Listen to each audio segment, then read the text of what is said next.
It's day 27. Yes, it's officially day 27 of the Sean Diddy Combs trial, and we have to talk about the judge reprimanding both the prosecution and the defense for sealed information making it into an article.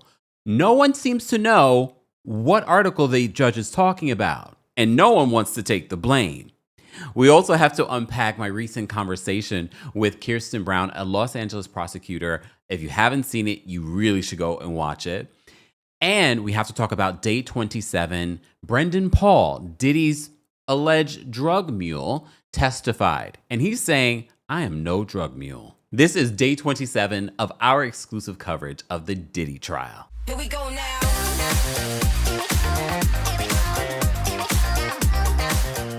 Welcome back to the KEMPIRE channel, your number one source for pop culture news and music, entertainment, reality TV, and so much more. As always, be sure to like this video, subscribe to the channel, and hit that notification bell so you never miss out on breaking news when we go live or when we upload. So it looks as if the case is about to wrap, probably earlier than expected, because based off of what happened today, they ended early today because one of the jurors' son graduated. I don't know, from college or high school, I don't know. Congratulations regardless. As you know, this past week, there have been a couple of hiccups when it comes to the jurors. They got rid of juror number 6. Juror, I don't know which particular juror is in question.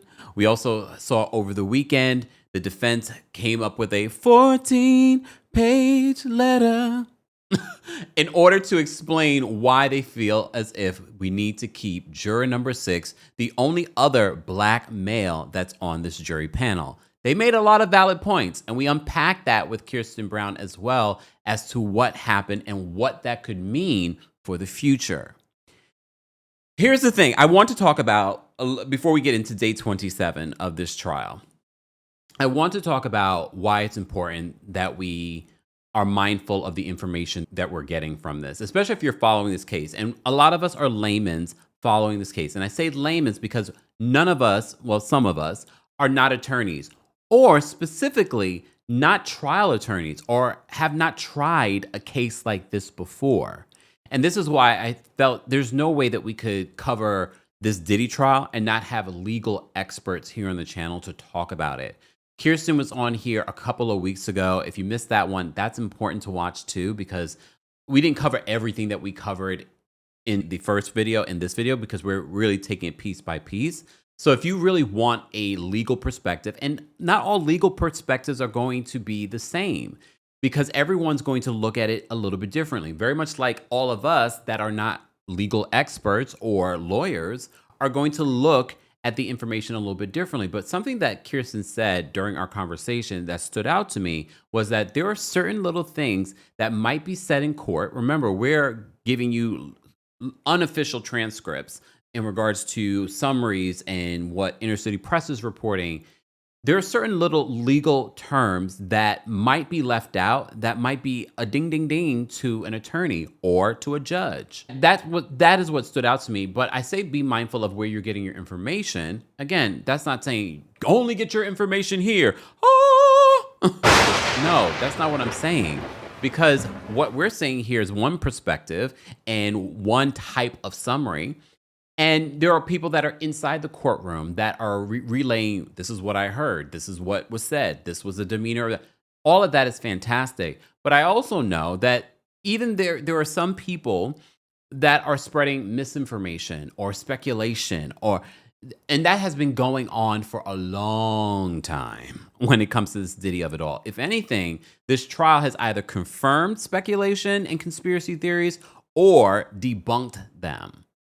But if we're talking about this, if you're trying to get well thought out, well-intentioned, more importantly, information, I'm telling you, this is important that you're mindful of where you get your information from. And that's why I'm so glad that we were able to connect with Kirsten, because I felt like, because again, before, when she reached out to me, she just reached out off the strength of, I love what you're doing, and I'm an LA prosecutor. So that's what stood out. She wasn't trying to come here on the channel. That was not her intention.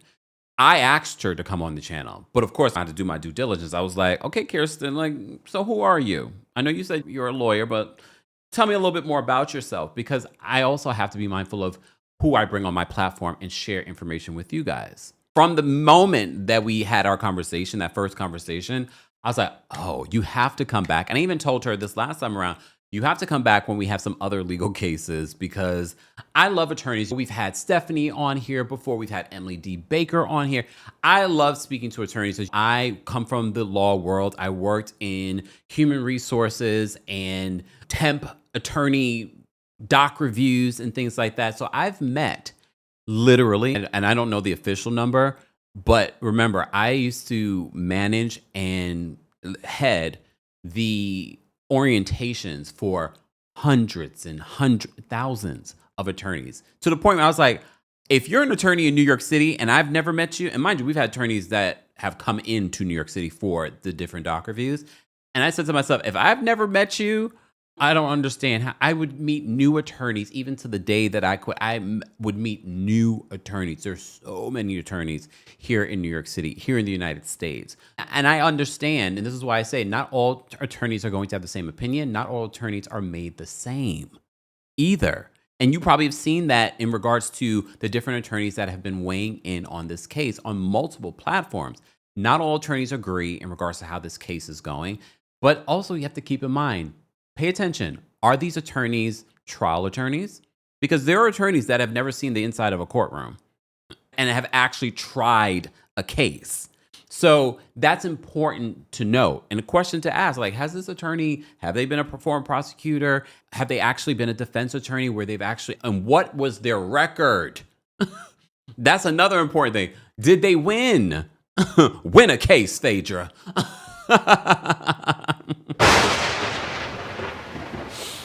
I say all that to say because now we're getting to the end. And literally my conversation with Kirsten, again, I feel smarter from that conversation. And based off of everyone's reaction, I know a lot of you feel more well-informed based off our conversation. I'm saying all this. If you missed it, I will highlight it in the description. I'll highlight both the conversations because honestly, I need to go back and re-listen or re-watch our conversation just to remind me. And I did bring up, because she said that she felt like that Cassie might not be the star witness. She said in our second conversation, well, maybe I was wrong, which is fine. We don't know. None of us know who might be the witnesses here. And we all said, I need to see what Brendan Paul is going to say. He was a former personal assistant for Diddy. The media had called him a drug mule. I was like, okay, if he's going to be the last witness or one of the last witnesses, because as you know, they're going to have some other smaller witnesses, but no Christina Curran, no D-Rock. These people have been mentioned before. I also mentioned to you that Christina Curran was referred to as an unindicted co-conspirator. Her name has come up in multiple times in this case. But it also makes me wonder because she's also been named in some of these civil lawsuits. I wonder where her civil liability will be. That might also be determined. We talked about this with Kirsten as well. Might be determined on whether or not he's convicted of these charges. And now that we're getting closer, literally, we are getting closer.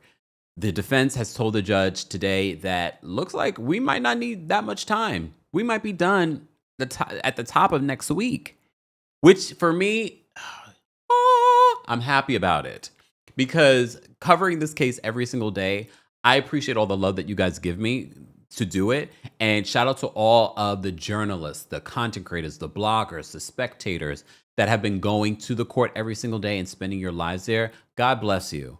But even me covering it, and when I cover it, I've told you guys this before, I'm literally throughout the day looking at different reports, summaries, transcripts. I'm just so that when I do give you the summary, or if we're reading Inner City Press, I have some context to add. Or I'll have these side conversations with people like Kirsten Brown as well. This case is going to be interesting, and I have some things up my sleeve in regards to other experts that I want to weigh in. And now that we're getting towards the end, stay tuned. It might not be your cup of tea. However, I want to give a holistic experience when we talk about what we're talking about, because one of the reasons I've told you that I have not gone to the courtroom or one of the reasons why I do some protective things when it comes to my energy around this story is because I've said to you, I feel like Diddy has a very dark energy. And I know some of you may not believe in that, but energy is scientific. It's not, woo. Energy is real. Energy is in everything. I also feel as I've gotten older, I'm a lot more sensitive to people's energies, to sounds. I always tell you that I'm very sensitive to certain voices. And I know a lot of you think I'm being facetious or joking about that, but no, I really am very sensitive. And I feel like I've gotten a lot more sensitive as I've gotten older. Some might say as I've gotten more woke. As I've gotten more woke. Maybe. Look, maybe. I don't know. Here it is. Let's get into today's summary. Let me pull up Inner City Press as well, because Brendan Paul's testimony wasn't that long. He did seek immunity and was granted immunity, which means that he was able to testify to doing illegal activity. However, he cannot perjure himself, meaning he cannot lie on the stand. I have to say, speaking with Kirsten, covering this case, I feel a lot, and mind you, I worked in the law field for years. But again, I worked from a different perspective. I wasn't working in the legal side of this. I wasn't going to trial.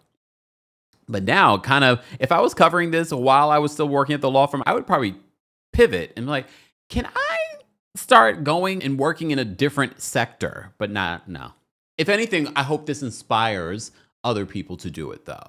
Because we do need good lawyers. We do need, like Kirsten, she's a good lawyer. And as I said before, not all lawyers are made the same. I've met a lot of good lawyers, but I've also met, so this is why you're doing doc review. No shame in doing doc review, but there are certain people that have done doc review, meaning you're temping as an attorney. You have your JD, but you're temping as an attorney. There are certain people, this is a small percentage, because I know some of you that have worked with me over the years, you're like, I know, KEMPIRE, I'm not talking about you. But there is a small percentage that are like, woo. Okay, I see. Some people, they just need to be in front of a computer doing doc review, and that is it. But that's in every field. Not judging, just saying what it is. All right, that was a lot for us to say before getting into this. So let's get into this. And don't forget, you can hear our updates. And sometimes a lot of times I add additional context to the Diddy trial updates on the KEMPIRE podcast. If you're not subscribed, be sure to subscribe to that. We also are still trying to get to our $3,000 goal. It's almost the end of the month. We only have 9 days left till the end of the month. Happy Pride. We're still raising money for the center. As you can see from this administration, we can spend billions of dollars on other things, but we're taking away from organizations like the center that provides well-needed services to the community. And I will say to the LGBT community, but they really don't. If you went there, if you weren't LGBT and you needed services, they would provide services for you. They would not turn you away. So let's keep their doors open for the future. And a lot of people that go to the center, yes, there are older people that go to the center, but there are a lot of young people that go there because they don't feel safe in their homes, they're runaways, whatever it may be. So if you can, help us reach, my actual goal is 5,000, okay? But help us reach our goal, all right? Thank you in advance for those that have already donated. We appreciate you, okay? And if you're watching this, donate, okay? Donate. Look, depending on where it might be on your screen. And if you're listening to this on the podcast, going over to our YouTube channel, 100% of your donation goes to the organization. Okay. All right. Let's move on from there. Let's get to, I'm going to start with the summary. And then I'm going to run, not literally. I'm going to see what Inner City Press, and shout out to Inner City Press. They've done a stellar job in covering this story and being there every single day and handling despite all hiccups and things that were happening. So juror number 6 was gone. Just an update for those. I know it's been a couple of days. Happy belated Juneteenth. Juror number 6 is gone. There was another juror in question. I don't know what the resolution may have been in regards to that, but stay tuned. We shall see. So, the NBC News says this. They said graduation ceremony leads to a short day today. We already kind of knew this ahead of time. A juror had long asked Judge Aaron Subramanian to have this afternoon off to attend his son's graduation. The judge has asked jurors to return to the courthouse by 8:30 a.m. today, which they did, for an abbreviated day of testimony from 9 a.m. to 1 p.m. Guys, how do you feel about the judge in this case? I feel okay with him, but again, this is a layman. An attorney might say, like, I don't like some of his takes on or decisions when it comes to this. But as a layman, I feel like he's been fair. And I can't even say I'm necessarily just a layman because I've spoken to so many attorneys in regards to this case, and we have in-depth conversations like we did with Kirsten. So I feel like I'm a little bit more than a layman. Literally, Kirsten says I could be KEMPIRE Esquire. She's being facetious, but I don't think so, right? So former Syracuse University basketball player Brendan Paul. Oh yeah, he was a basketball player because I saw footage of him going into the court, and I was like, he's tall, but Diddy is also not a shorty, at least not in height. Oh, Tootsie Roll, Tootsie Roll. Sorry, we have to sometimes make light here. So Brendan Paul will take the stand today as the prosecution wraps up its case. Paul is expected to testify about drugs he allegedly provided to his former boss. And again, if you've been following our updates and the testimony, there have been multiple assistants dating 20 plus years, 30 years back, where they are talking about Diddy's drug use. I can only imagine what his mentality must be. And again, it doesn't say he can't get drugs in the detention center. I'm sure he can. But I wonder if he received any treatments for, because I know he had to be going through withdrawals. Because remember, I told you, I heard I have a source that knows somebody in the detention center. When he first got there, I heard he didn't look good. I heard that he was going through it. And then you may have seen other reports where people were saying, oh, he was going through withdrawals and things like that. I have a source that confirmed, like, yeah, he was not good. But this has to be the longest period of time that he has been sober. And again, I can't promise you that he has been sober. I watched Orange is the New Black. I watched Oz. Oz was a good show, right? Orange is the New Black was a good show. We need a new prison show. You know the one, okay, this is a sidebar, but this is what y'all are here. You're not here for the strict news. Well, maybe some of you are, but it's fine. There's a show, it's based in Australia. I can't think of the name, but it's on Netflix. You can Google schmoogle it. And it's like Orange is the New Black. It's a women's prison. It's Australian, and it's so good. But I think the season's completely over. But I could rewatch it. That's how good it was. It was, it was better than Orange is the New Black. But I loved Orange is the New Black. All right, so Brendan Paul will take the stand today as the prosecution wraps up its case. Paul is expected to testify about the drugs he allegedly provided to his former boss, Diddy. He had been ready to testify on Tuesday, but testimony from a prosecution summary witness ran long. The court was adjourned early on Wednesday because a juror called out sick. So that's technically still day 26, and inner city press confirmed that as well. They're like, well, today is technically day 27 because they still did things in regards to the case that day. Just it didn't require the jury. So Wednesday court session ended early because one of the 12 regular jurors got sick and had vertigo.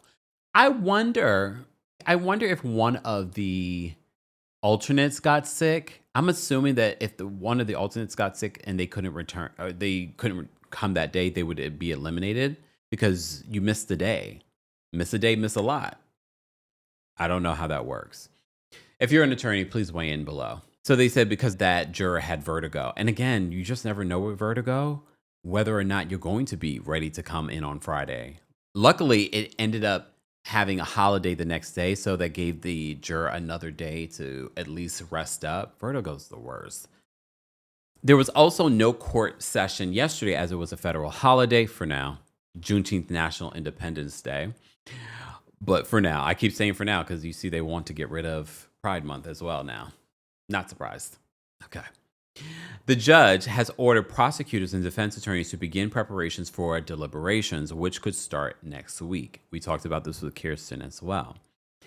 He wants the government to prepare a laptop with exhibits and for both sides to confer on potential redactions from the transcript of the testimony jurors want to hear again. We talked about this with Kirsten. For those that have watched that conversation, a lot of this is sounding familiar to you.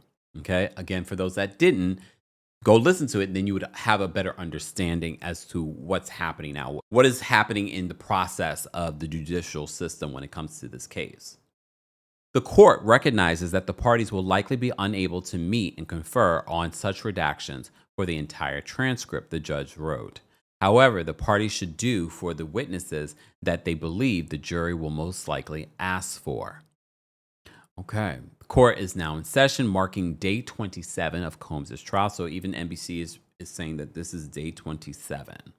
So technically we have a day 26, so you will not see in our playlist a day 26, and that this is why. Just for those that are probably listening back to this, I know some of you listen to this all at once over the weekend, so I appreciate all of you. So the judge said the defense application related to the juror has been denied. The defense application came up earlier this week regarding a man who was juror number 7. So remember, this is a different juror at the time. Some Romanians said the juror was questioned. And this is important because I've heard Sonny say this, Kirsten say this. A case can be lost or won based off of the jury selection. So juror number 6 is gone. The judge gave it a lot of thought, very shaky in regards to whether or not where he lives. Is he in New Jersey or is he in the Bronx? Does he have a fiance or does he have a girlfriend? Does he even have a child? But again, Diddy's defense team over the weekend filed another motion, 14 pages, valid points, very valid points, but there's a reason why they did that. It's not necessarily to cause a mistrial right now. It's for later when it comes to appeal. Again, Kirsten explains this better. Be sure to check out that video. But there was another juror that may have spoken to a colleague about the case, and they're not supposed to. That's against the rules. So the judge said the defense application related to a juror has been denied. The defense application came up earlier this week regarding a man who was juror number 7 at the time. Some Romanians said the juror was questioned. In a trial, a juror defense application is when a defendant's lawyer requests to have a juror excused from the jury. So that's interesting. That's interesting. And I love the fact, again, this is why, shout out to NBC News. They've really done a great job with these summaries. This is why I have relied. I've told you, I've checked out some other ones for us just to break it up. They just do a better job of explaining some of these illegal things that are happening. So today, the court will provide defense and prosecution with the proposed jury charge, guidelines by the judge to the jury before deliberations. Remember, again, another reason to watch my conversation with Kirsten. She explains what this is and what this will look like. And I asked her, will that be made public? It should. So that will be something interesting. Maybe if I can, maybe whenever this is made available, we can go through them together. Or maybe we'll bring Kirsten on and we can go through them together. Kirsten, I know you watch, girl. Let me know. She's busy too. Judge Aaron's, because she's an LA prosecutor, like she's busy with her own cases. Judge Aaron Subramanian said that the proposed charge will have instructions regarding the potential modifications the defense and prosecution may have, and both parties will have the opportunity to ensure nothing is missing. But this is going to be interesting. Brendan Paul wore a blue suit, white shirt, and no tie as he took the witness stand for direct examination by AUSA Christy Slavic. We haven't seen Christy do a direct in a minute, based on what I can recall. This portion of the testimony is expected to last 90 minutes, so it wasn't a long morning for Paul, which should have told us that he wasn't a star witness, that he wasn't going to say anything that would make us go like, oh my gosh. But we'll go through his testimony. Let's go through his testimony because they're starting to get it to here. So let me go over to our friends over at Inner City Press. Let's see if there's anything that happened in the morning because they're there all day. God bless Inner City Press and all the journalists that do this all the time. So before the jury's end, the AO says, Your Honor, may I place a binder of documents on the witness stand? The judge says, yes, all rise. The jurors are entering. The judge says the government may call its next witness. AUSA says, first, Ms. Garagos and I will introduce some exhibits. Combs' attorney says, All under seal except one. Judge says admitted. AUSA Smizer says the government calls Brendan Paul. Okay, so there was nothing too business-wise happening. Okay, before we get to Brendan Paul, I want to talk about that article. I haven't found the article, and even journalists have no idea what article the judge was so upset about on Wednesday, because he dug into both the prosecution and the defense.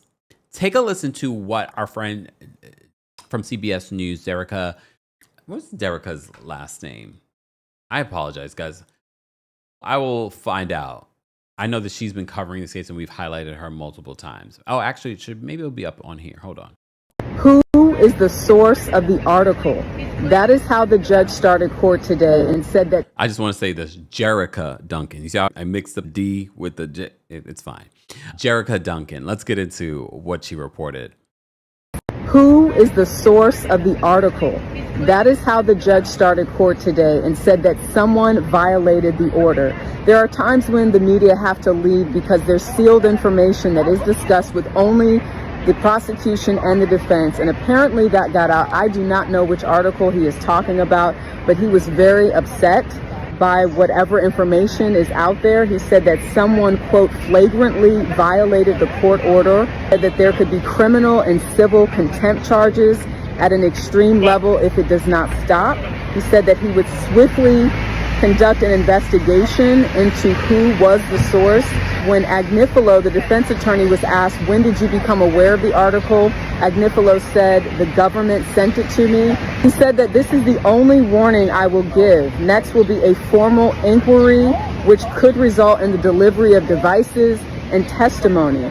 Then he addressed that there are questions about juror number 7. As you may know, juror number 6 was excused yesterday, but he said that he will handle at the end of the day some questions about juror number 7. He also learned that the defense said that they only need 2 to 5 days for the witnesses that they plan to call. The judge said then that he could be charging the jury with instructions as early as next week. And then the judge, in a lighter moment, said, let me get some of that Celsius that the kids drink. In other words, getting ready for what could be a really long week next week if, in fact, the jury is instructed to start deliberating, which could happen next week. Shout out to Jerica Duncan. I've loved her reports on Entertainment Tonight. She's a CBS journalist, but she's been reporting on Entertainment Tonight, and we've highlighted some of her reports, so I should know her name by now. I apologize. All right, and also shout out to Mona Abdi, who also has been doing a stellar job in regards to reporting. She works for Extra. And remember, she used to work for ABC News. I also remember seeing her at the airport. Where was I going? I saw her at the airport, and I was like, I know that face. So now that I've seen her, she showed up, and I was like, oh, I saw her at the airport. I don't remember where I was going. It's been a long time since I've been in the airport. Well, not really. For work, yes, but to travel for fun. All right, enough about me. Let's get to what they're saying. Let's get to Brendan Paul, Diddy's former assistant, who a lot of people were speculating was a drug mule. He's now saying on stand, I was not somebody's drug mule. And the drugs that they found on me were his. Now that we've heard multiple assistants testify, I'm not shocked by that. I'm not. Okay. So the government calls their next witness. I already lost my way here. Oh, the government calls Brendan Paul.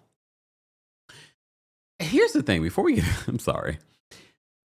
Based on what I've seen from other reports, Brendan Paul did not seem like a strong witness for the government at all, especially when talking about Jane and whether or not she consensually participated in the freak-offs. I don't feel, there were a couple of witnesses from the prosecution that I felt favored the defense, in my opinion, in my non-legal opinion.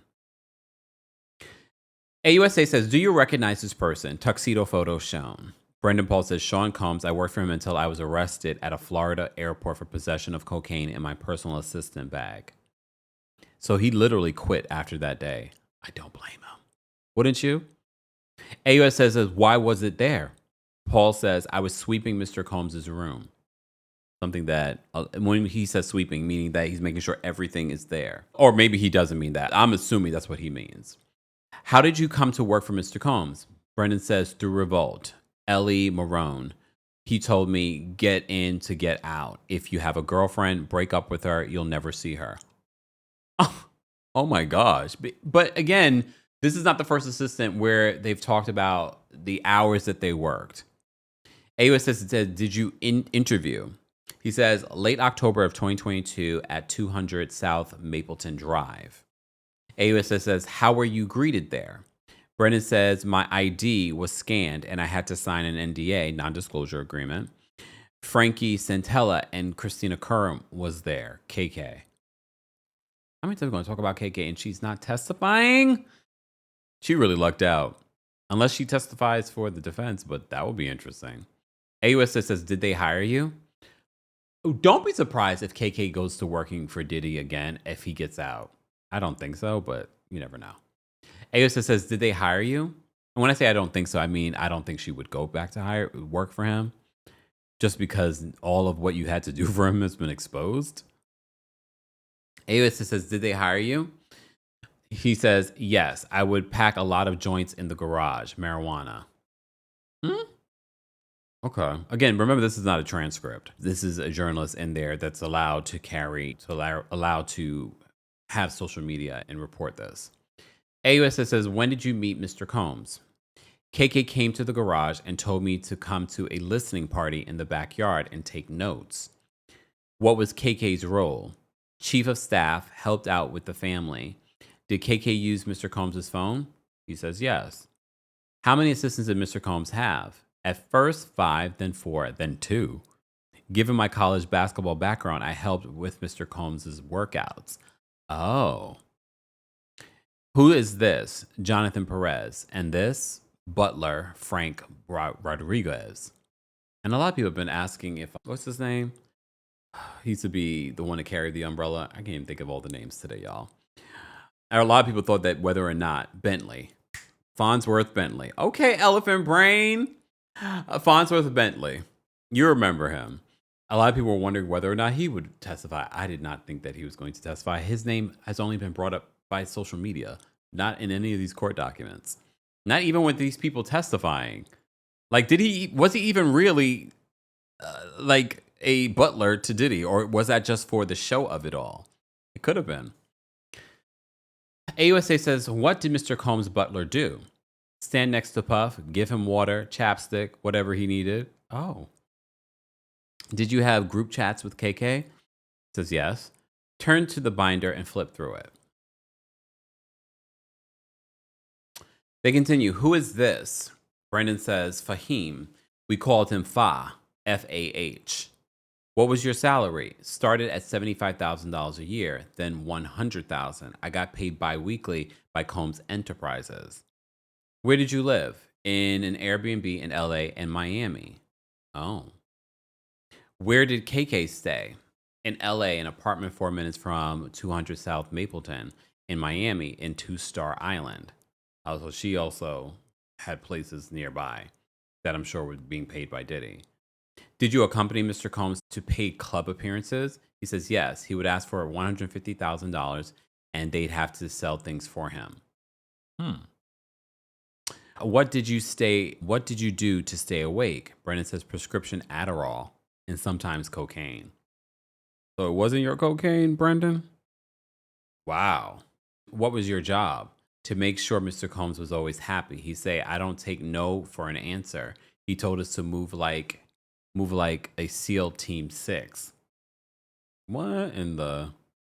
First of all, if he gets away with this case, he's got some major work violations to face. Just say. Did Mr. Combs fire you? Paul says yes. Oh, he got fired? He says for forgetting his Lululemon fanny pack when we went on a walk. He said, I don't want to see your face anymore. Tell KK you're fired. What did you do? Bought a Lululemon fanny pack, get it in, laid low. Oh. Did you ever complain to HR? He says, no, that wasn't a thing. Wow. He says, why not? HR even forgot to pull my federal taxes my first 8 months. You just have to go to Mr. Combs. So he was the HR? Did Mr. Combs use drugs? He says yes. Ecstasy, cocaine, more. What is in this photo? My hand with ecstasy and 2C, pink cocaine. What did you take? Why did you take the photo? To ask staff what to do with it after I found it. I was told to put it in his bag. Did you buy marijuana for him? He says yes. From whom? Philip Pines. Philip Pines. Puffs liked Sunset's sherbet. Okay. Who were the other drug dealers Mr. Combs used? One Stop, Guido, Baby Girl, and I think it's spelled OEI. Who's this? Guido. Funny smile on. They said funny smile on face and photo. Mm-mm. Is this your chat with Baby Girl? What is happening? Paul says, Jonathan Perez is introducing me to Baby Girl. She asked me, is it for you or Puff? I replied, Puff, but tell anyone it's for me. Oh, Lord. Why? Puff is high profile, so we use aliases. Did Mr. Combs use Cialis? Why are we asking about Cialis right now? Paul says, yes, we put it in his nightstand. Your message to Love Red Phone, what does it mean? I call Puff Love. His red phone was personal. The business phone was yellow. What did he text you? Xans. Sorry for Xanax. How did you pay for drugs? Cash. From the Gucci bag or security, usually Fahim. And again, why are we not talking to Fahim? Okay. In this text, what is flowers? Paul says marijuana. Did you also call it tree? Paul says yes. Here Fahim tells me I'll get back paid once Duke comes on shift. Here's the thing, and now it's making more attention, it's making me pay attention to what Kirsten said in our last conversation. There are things that are being asked that seem like, what are they talking about? Why is this important? Why is this relevant? But lawyers, legal experts are saying, well, no, they're asking that. He may not seem like a star witness, but he's confirming the elements that the prosecution wants to confirm. And that is the way it will be relayed to the jury when they get their instructions. Here's the thing. Again, I haven't covered a lot of these lawsuits in criminal cases. I didn't realize that the prosecution and defense can give stipulations in regards to the jury instructions. I had no idea. I thought they were just like a mandated instruction manual when it comes to the law. But that's interesting. Okay. All right. So he says, how do you pay for the drugs? He said cash, et cetera, et cetera. What's flowers? Blah, blah, blah. Did Mr. Combs have you take drugs? Brendan says yes, to test his 2C. Oh my gosh. Did you want to take it? He says, I wanted to prove my loyalty. What were Wild King nights? Mr. Combs and significant others, drugs, sex. Did Jane participate in Wild King nights? Brendan says yes. Did Mr. Combs' other girlfriends participate in Wild King nights? He says, not that I'm aware of. Wait a minute. So remember, this has been speculation. I don't know if we've talked about it, but I've definitely talked about this with other people.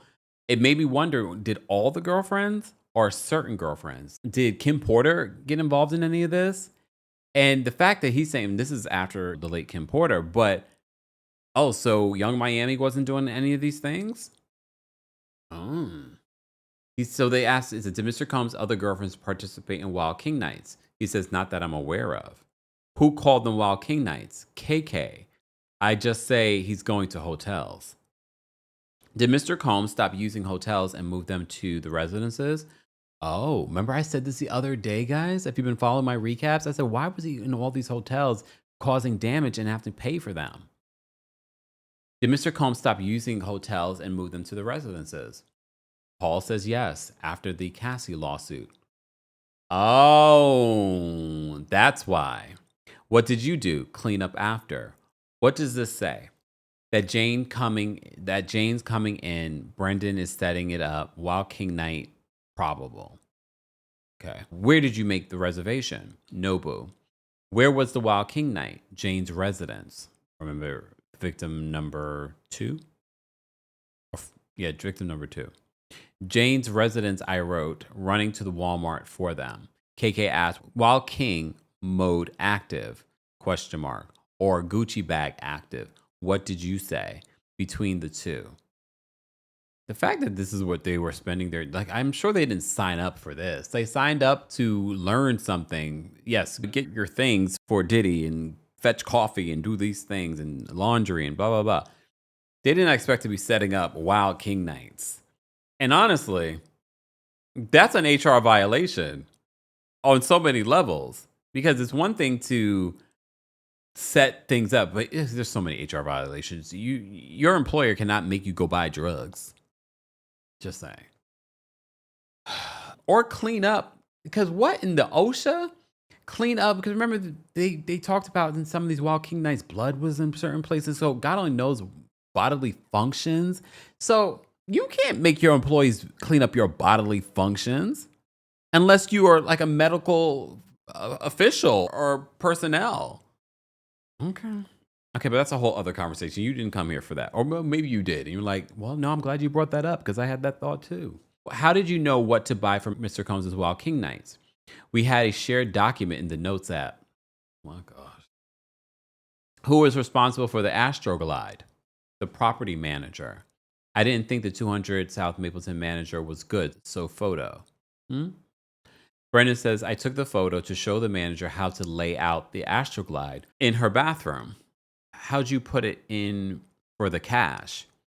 Brendan Paul says, Robin at TriStar. Did Mr. and this is important to note because what they're trying to set up, the intermingling of Combs and his businesses. Did Mr. Combs contact you for Wild King nights? Paul says yes, by voice notes or FaceTime. So this is just confirming what we saw Philip, one of his former assistants, said in the HBO Max documentary. They actually played the voice notes in the HBO documentary. They said yes by voice notes or FaceTime. Brendan says he called me to get a sex outfit, but he never called me back. How did you clean up after? I wore gloves. Why? Sanitary reasons? Is this a photo of the day of your arrest? Yes, March 25th of 2024. Rented jet. This is the same day that his private jet had landed in one of the Caribbean islands. Still don't know why. We still have no idea why it landed there or who landed there. He wasn't there. He was in Miami, Diddy. And apparently he was getting on a rented jet. AUSA says, the cocaine you were arrested with, was it Mr. Combs? Mr. Combs' attorney says, objection. Justice sustained. Was it yours? They have to change the question. He says, no. What is Mr. Combs? Objection. I don't know if that question made sense. Again, this is not a transcript. Steele says, objection. Judge says, overruled. Paul says, Mr. Combs. I'm guessing it says, was it Mr. Combs? Oh, I get now. Like, I'm learning because they objected because they directly asked Brendan Paul whether it was Mr. Combs' drugs. So they first had to lay the groundwork to say, well, no, I need to ask you first, was it yours? Then I can ask, was it Mr. Combs? Once you confirm that it wasn't yours, I'm going to be a lawyer by the end of this. I'm kidding. Calm down. I don't want the lawyers to get in their feelings. I'm joking. What did you do after the arrest? Brendan says a diversion program, drug treatment. Oh, he went to rehab. Because I have to say, when they called him the drug mule, I was like, kind of looks like he might be. Yeah, like to me, I was like, oh, I could see it. I'll just say that. But here's the thing. What we've learned is that these assistants were sleep deprived. But also, he was using drugs, too. I mean, he kind of was a drug mule, though, when you think all the assistants were, when you think about it. What did you do after the arrest? He says a diversion program, drug treatment. No further questions, AUSA says. What? No wonder this was quick. The judge says cross. Brian Steele says, you walked up to play basketball at Syracuse for an iconic coach. He says, yes. You played UNC, but COVID ended it. He says, yes. You weren't just a drug mule, were you? Objection. Judge says overruled. Brennan says, I was not just that. He says, it was a minor part of what you did. He says, absolutely. Personal use? He says, the judge says, rephrase. Diddy's attorney says, the hotel nights were personal. Objection, AUSA says. Judge says, rephrase. It was Mr. Combs and Jane, relaxation, personal, right from your observation, the Brian Steele says. He says, yes. Did you see Jane as hesitant? Paul says, I did not. A lot of people, you probably are now paying attention to what people are saying about his testimony, that he kind of made Jane look like she isn't a victim. She was more than willing based on his observation. But your observation, you weren't there during the actual acts. Diddy's attorney says, if you saw non-consensual activity, you would not have worked there, right? Objection, AUSA says. Judge says sustained. Steele says, you would not work for a criminal, would you? Brendan says, no. Steele says, you care about your reputation? He says, yes. But when you think about it, he's doing drugs. Okay, maybe that doesn't make you a criminal. That makes you an addict. And there is a difference. See, I had to work through that in my mind. Okay, I had to work through it in my mind. I was like, wait, but no. However, what we saw on video of what he did to Cassie was criminal. But okay. He said he cares about his reputation. Steele, Diddy's attorney, says, you were arrested for 27 grams, barely personal use. It was a mistake, right? Brennan says, yes. He says, and the case was dismissed. He says, yes. Yes, his case was dismissed in December. Did drugs make Sean more focused? Brendan Paul says, he got extremely creative, which is probably why he kept on doing it. He probably felt like it made him creative. There are some creatives over the years, if you look at the history. I took a psychology of creativity in college. It was like one of my favorite courses. I was a psychology major. It was one of my favorite courses because they talk about stuff like this. And this is why they end up becoming addicted, because they feel like they can't function. They can't be creative. They can't create the beautiful things that they were able to create without that said drug. He said he got extremely creative. As you sit here today, are you indebted to Sean Combs? Brennan says, good experiences for the most part. Steele says, no further questions. AO says, sidebar before redirect. Judge says, yes. All right, I got a little sidebar. All right, throw it back. AO says, did you know what was happening in the Wild King nights? Steele says, objection. See what I said? I was like, he's not in the room. Judge says, rephrase. Were you there? AUSA says, Brendan says, no. It's important for them to note that in front of the jury. And because some of you probably wouldn't have thought that. Some of you probably would have thought, oh, he didn't think Jane was doing this against her will. But then I remind you and I said, was he even in the room? And remember, when Cassie talked about an incident, one of the S workers were there. Diddy took her into the other room and, according to Cassie, hit her. And then she came out and he was sort of like, I mean, she seemed okay, but... And then I forgot who else reported. I can't remember everything. There's a lot of testimony. But he did things behind closed doors, if he could. And he wasn't out of his mind. I do believe that Diddy started to get sloppy in the later years. Did you give Mr. Combs $5,000 in cash in another context? Paul says no. You said that you wouldn't work for a criminal, but you bought drugs for Mr. Combs. So they're seeing the other side of this. I'm giving you the other side of, yes, I don't think addicts are criminals. Will they do criminal things? Yes. So you said that you wouldn't work for a criminal, but you bought drugs for Mr. Combs. Paul says, yes, more than 5 times, less than 10. Oh. AUSA says, how do you feel about Mr. Combs? Brennan says, it's complicated. AUSA says, no further questions. According to Steele, Diddy's attorney says, no recross. Yeah, because what else are you going to ask at that particular point? The reason why the AUSA went up there was to respond to what Steele was trying to paint the picture. The judge says, thank you. You may go, Mr. Paul. So he leaves. All right. Let's see. Okay, let's go through the summary and then come back to this if necessary. Okay. And sidebar, I want to ask the live chat. I have got my hands on the Tyler Perry lawsuit. And I want to know if you guys want me to go through it. It's 40 pages, but I'm implored when I get the legal documents to go through them because I think that's necessary. We did a quick video talking about the Tyler Perry of it all. I would like to get my eyes on it, on this lawsuit, and talk about it to see if it's realistic enough. And again, as I've said before, and I will say it if you guys want me to do the video, we have not confirmed that these are actual text messages, real text messages. These are screenshots that could be fabricated. We don't know. But you guys will let me know in the live chat in the comment section. And if I do it, I'll do it over the weekend. And maybe I will go live. Maybe. It's a long one to go live with, but let me know in the live chat. Maybe we'll do a poll.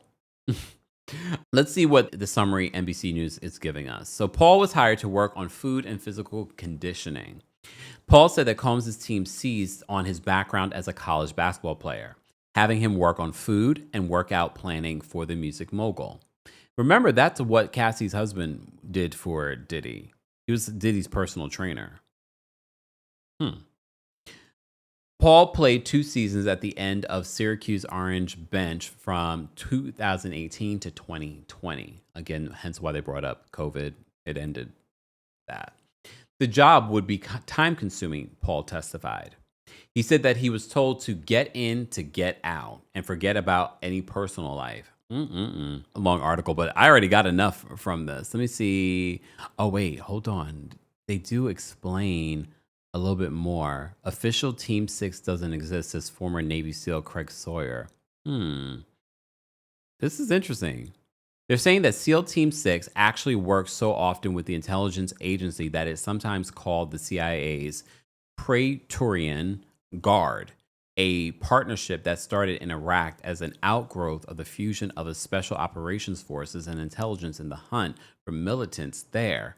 So the fact that Diddy even knows about this team, or maybe I'm just not aware, ignorant.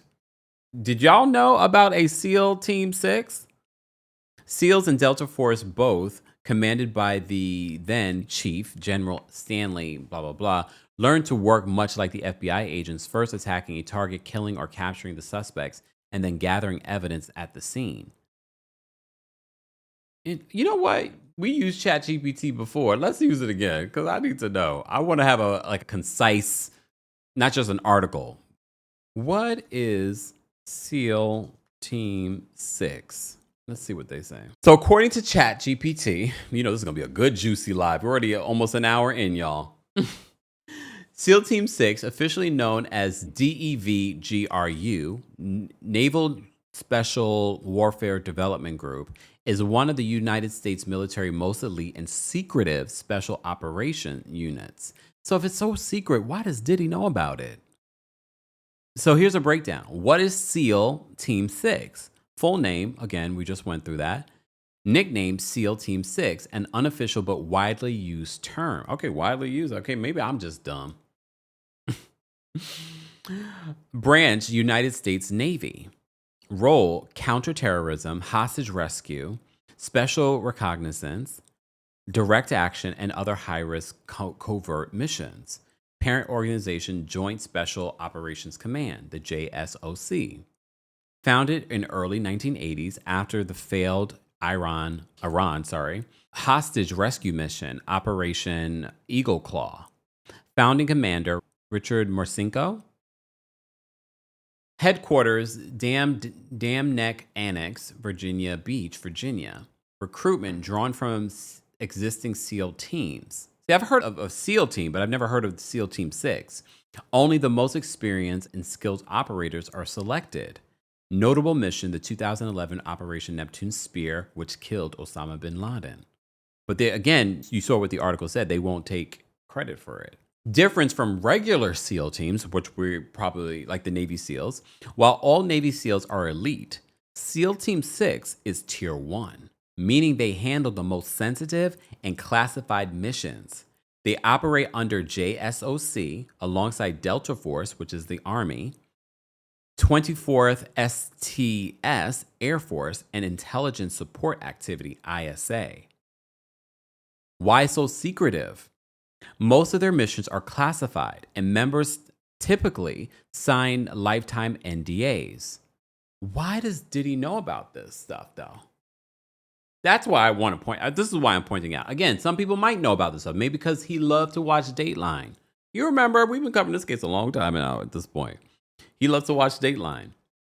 They often work in civilian clothes, use non-standard weapons, and operate under false identities. Oh, we need a show. What? This was juicy. Okay.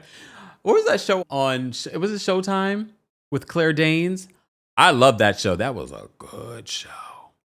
I can't think of the name, but you guys will remind me in the chat. Let me move on because now this is running long and I'm tired and it's a Friday and I should be out. Ooh, it's Pride. That's saying, why am I in the house? How you doing? Combs compared his staff of assistants to SEAL Team 6, demanding they move with no failures, according to Paul. An impulsive Combs fired Paul multiple times, including once for forgetting to bring his boss's Lululemon fanny pack. Chief of Staff Christina Kerm told Paul just to keep a low profile and it'd blow over. She's used to that, according to the witness. He recalled seeing Combs a few days later and he just said, hey, Lord have mercy. You know there's going to be a movie about this, right? I'm not confirming that there is one, but there has to be. With all this information that's come out, hopefully not a Tubi one. You know that's going to be ghetto. The witness recalled being asked to buy thousands of dollars worth of drugs. Marijuana, cocaine, pink cocaine, ecstasy, and ketamine were all on his shopping list, Paul said. He recounted meeting up with dealers named Guido, One Stop, Baby Girl, and Ovi. Paul testified that Combs asked him to try drugs and he did it to prove my loyalty. He says, I felt euphoric, but did not feel the full effect. He asked if it was good. He said, I said yes, and then I kept working. I think that was intentional. I don't think he just wanted him to test it. I think it was intentional, either to get him hooked. I do believe, based off of the testimony, that Diddy was not just only manipulative. He knew that using drugs would help him manipulate. Just in my opinion, based on what we've heard from these testimonies. Paul testified that he had a long list of items he needed to pack for Combs on the defendant's hotel nights. He said that he needed to make sure that Combs had his toiletries, lights, candles, incense, condoms, liquor, soup, Astroglide, and a Gucci pouch that contained drugs, the witness said. Paul said that he also had to pack $5,000 of cash for Combs. When Paul was arrested for cocaine possession, the witness said that he refused to tell authorities why he was carrying those drugs. Even though the drugs were not his, Paul said that he didn't give up any names. When the prosecutor Slavic asked why he wasn't initially helpful to law enforcement, Paul said loyalty. Wow. The cross-examination for Paul has started with Combs' attorney, Brian Steele. Paul was asked directly if he was some sort of drug mule and responded, absolutely not. He said that he did personally handle minuscule amounts of drugs at a time, and he understood those drugs were for Combs' personal use. For just a moment, the witness, Paul, was brought back to some more cheerful days of his life as a walk-on for the vaunted Syracuse Orange basketball team. Under cross-examination by defense lawyer Brian Steele, Paul was asked to confirm that he was an all-ACC academic team member of 2019 to 2020, and that he played 2 minutes in the Orange final game of 2020, a March 11th victory over North Carolina at the conference tournament in Greensboro. The Orange didn't get to play the next game as the tournament was canceled due to the pandemic. The witness said that Combs' former girlfriend, it makes me wonder if the pandemic didn't happen, would he have ended up working for Diddy? You just never know what life would have been. The witness said that Combs' former girlfriend, Jane, was not forced into spending nights in hotel rooms with the music mogul. Asked by the defense if Jane was ever sorry or not a willing participant, Paul said absolutely not. The witness also denied that his work amounted to being a part of a criminal enterprise. When the prosecution asked him about his relationship with Diddy, and he said it's complicated, I think that response was important. This is what Kirsten was talking about. There's certain things that are being asked and what is said that should stand out to us. Because when he says it's complicated, it also takes away from a little bit from his credibility in regards to, yes, I still have a loyalty to Mr. Combs. So when he says, oh, I don't think that Jane was being forced into these hotel nights. Again, he wasn't in the room. We don't know. And he says, absolutely not. But your relationship with Combs is complicated. Are you still being loyal to him by saying that Jane was a willing participant? We don't know. I'm playing devil's advocate here, Diddy. Just for argument's sake. Again, we have no reason on either side of this. I think it's important to note. Paul had been arrested in March of 2024 at the Miami Opa-locka Executive Airport on charges of possession of suspected cocaine and suspected marijuana candy, according to a police report. His arrest happened on the same day federal agents conducted search warrants at Combs' Miami and Los Angeles residences. Prosecutors later decided to only charge him for possessing cocaine, and the charge was later dropped in December. In his testimony today, Paul said that he was arrested on possession of cocaine as he was on his way to a family vacation and the drugs were found in his Goyard bag. I was sweeping his room and put it in my bag and forgot it while I was packing, he explained. When asked during cross-examination, did he really forget it or was he going to? Because again, he admitted to doing cocaine. And mind you, the only reason why he started doing cocaine was because he was working for Diddy. When asked during cross-examination by Combs' attorney, Brian Steele, it was a mistake, Paul answered yes. I would have, and again, this could have been asked in court and it's just not including in anyone's summary. I would ask, like, why did you start doing cocaine? Did someone offer you cocaine? I know Diddy offered him, told him to test it. But it makes me wonder did one of the other assistants say to him, I know it's hard to stay up. Adderall is not going to always work. Try the cocaine. I wonder. I don't know. Paul's job with Combs landed him in cuffs and now on the witness stand in a high-profile criminal trial. Yet when asked by the prosecution how he felt about Combs, Paul didn't have a quick and definitive response. He says it's complicated. Paul was allowed to leave the witness stand moments later. Let's see what else happened. Special Agent Joseph Cercilio of Homeland Security Investigation is now on the stand. We'll read the summaries of this. So in a text submitted by the prosecution from Ventura to Combs on May 2nd of 2017, the former girlfriend said that she didn't deserve to be beaten up by him. That's not love, that's possession, Ventura wrote to him in an apparent reference to the infamous 2016 videotaped beating. She told him that as soon as you get effed up, you drag me down the hall by my hair. Despite the brutal beating Combs inflicted on Ventura, the defendant still chastised her for not being grateful to him. In that May 2nd text, 2017, Combs told Ventura that everyone else sees you acting like a bee. If I did that for another girl, she would have been so nice and happy, Combs wrote, adding that wish I didn't waste my time and energy on her. That same day, Ventura appealed to Combs' chief of staff, Coram, for help.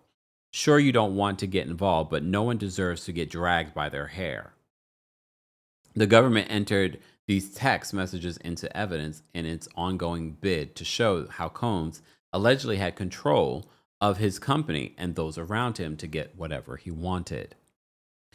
Before the prosecution's HSI agent took the stand, the defense entered a March 18, 2017 text message from Ventura into evidence.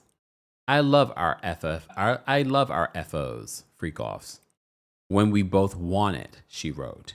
The defense has taken every opportunity to show some element of dual consent when it comes to Combs and his girlfriends having sex. Paul's attorney issued a statement after Paul took the stand today saying his testimony was crystal clear. He was never a drug mule for Diddy or anyone else. He was subpoenaed to come to court and tell the truth, which he did word for word.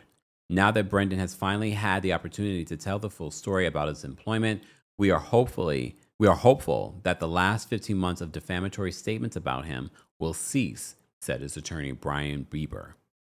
No relation to Justin Bieber? Just asking. The defendant checked out of a Bal Harbour resort on December 6th of 2021 with a $6,000 bill for damage, according to records shown in court. He also left the London hotel West Hollywood, where he stayed January 20th to 23rd of 2023 after doing $3,750 worth of damage, records showed. That damage, mind you, this is before the Cassie lawsuit, that damage included fluid stains on wood floors, linens, and other areas of the room. Combs, under the name Frank Black, returned to the West Hollywood Hotel for an April 23rd to 25th stay in 2023, causing $1,800 of damage, records showed. Room 917, linens and smoking in room. Now people are probably going to go book these rooms. Linen soaked in baby oil on carpet as well, and evidence of smoking in the room, a security incident report said. Combs regularly checked out of the hotels with 4 digits worth of damage to rooms, early testimony has shown. Crazy to me. Testimony ended early today so that the juror could attend a graduation ceremony. As you may recall, the judge again reminded the panel not to discuss the case with anyone or read anything about it. So if you're a juror and you're watching this video, you're in trouble. The defense hinted that its case could be shorter than anticipated, with its witness list possibly being completed by Wednesday. If the government rests on Monday, as expected, Combs' attorney might be able to present their entire case on Tuesday, and Wednesday, defense lawyer Brian Steele told the court. So they could wrap this up by Wednesday, both sides. This could potentially set the stage for closing arguments on Thursday, Judge Aaron Submaranian said. So stay tuned, everyone. Stay tuned for our coverage next week. It seems as if we could be wrapping this up by next week and deliberating on time, probably before July 4th. We shall see. Oh no, babe, probably just in time for July 4th. That's good for everyone involved, including us that are covering and reporting on this case. As always, guys, I want to know your thoughts and opinions on everything that we shared with you today. And again, I'm going to roughly edit this. Again, I'm trying to churn these out to you guys and also still be able to get other things done and other stories done. Be sure to let me know if you want to hear me read through the Tyler Perry lawsuit, because I think it's worth reading through. Let me know, and I will spend some time actually doing that. So stay tuned for that. But also, be sure to like this video. It's an easy and free way of supporting not just my channel, but other channels as well. Don't forget, the KEMPIRE After Dark live show is coming to Philadelphia. I literally ran into someone because I saw Hell's Kitchen last night. And I ran into a couple of people that follow the channel. And one person that actually lives here in New York had no idea that I have a New York City show coming up. So I know there are people in Philly that probably don't know I'm coming there July 10th at City Winery. So if you want a night of hot topics where I'll talk about Diddy, it's going to be very fresh on my brain. So we'll definitely be talking about Diddy. We'll be talking about Real Housewives of Atlanta and Miami. And whatever is going, we'll be talking. Tyler, you're on my docket. We'll be talking about Tyler Perry. And so much more. And so much more. So guys, if you haven't got your tickets, we'll be coming to Philadelphia on July 10th, Atlanta on August 5th, DC on August 22nd, and then back here in New York City on September 12th. Meet and greets are available for all of the shows, and a live stream option is exclusively available for the New York City show. So go get your tickets today. More information on that and my skincare routine and merch for Juneteenth and Pride. It's still Pride. Ooh! Is still available in the description. Thank you all for watching. Thank you to our King's Guards. Thank you to our channel members. Become a member today at teamkempire.com/join. And thank you to our subscribers and those that are still watching in the bushes. At least like the video. I won't know, but it helps the channel. Thank you all for being here. And of course, thanks for watching and for listening. Here we go now.